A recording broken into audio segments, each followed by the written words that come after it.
tetema, yani kama umepigwa shot. Naam, ndugu zangu, najua mdau mko bize sana na Pasaka, ila naomba angalau dakika moja tu niwaelezee makubwa aliyofanya msanii wetu wa Kitanzania huko duniani. Awali ya yote, naomba kichwa cha habari cha taarifa hii kiwe Rayvanny azua taharuki.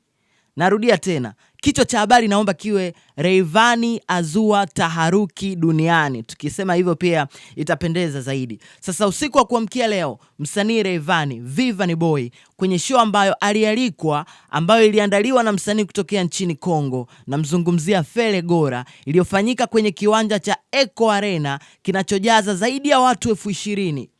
Imagine, sisi tunaililia serikali yetu tulivu itujengee arena, ila Rayvanny anapasua arena za watu huko duniani. Sasa tukiongea hivi, unajua kuna watu wanashindwaga kuelewa kitu kimoja.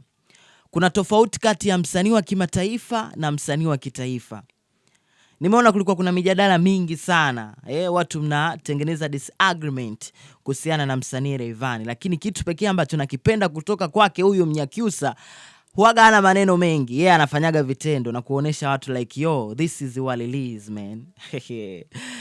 Msanii na rekodi chache sana za wasanii kutokea Afrika Mashariki ambao wamewahi kufanya hichi ambacho amekifanya msanii Rayvanny siku ya leo. Naomba nisinukuliwe vibaya. Nimesema hivi, na rekodi chache sana za wasanii kutokea Afrika Mashariki ambao wamefanya kitu alichokifanya msanii Rayvanny siku ya leo. Sasa tukiongeaga hivi, kuna baadhi ya watu mnakuja mnakurupuka, mnaanza kucomment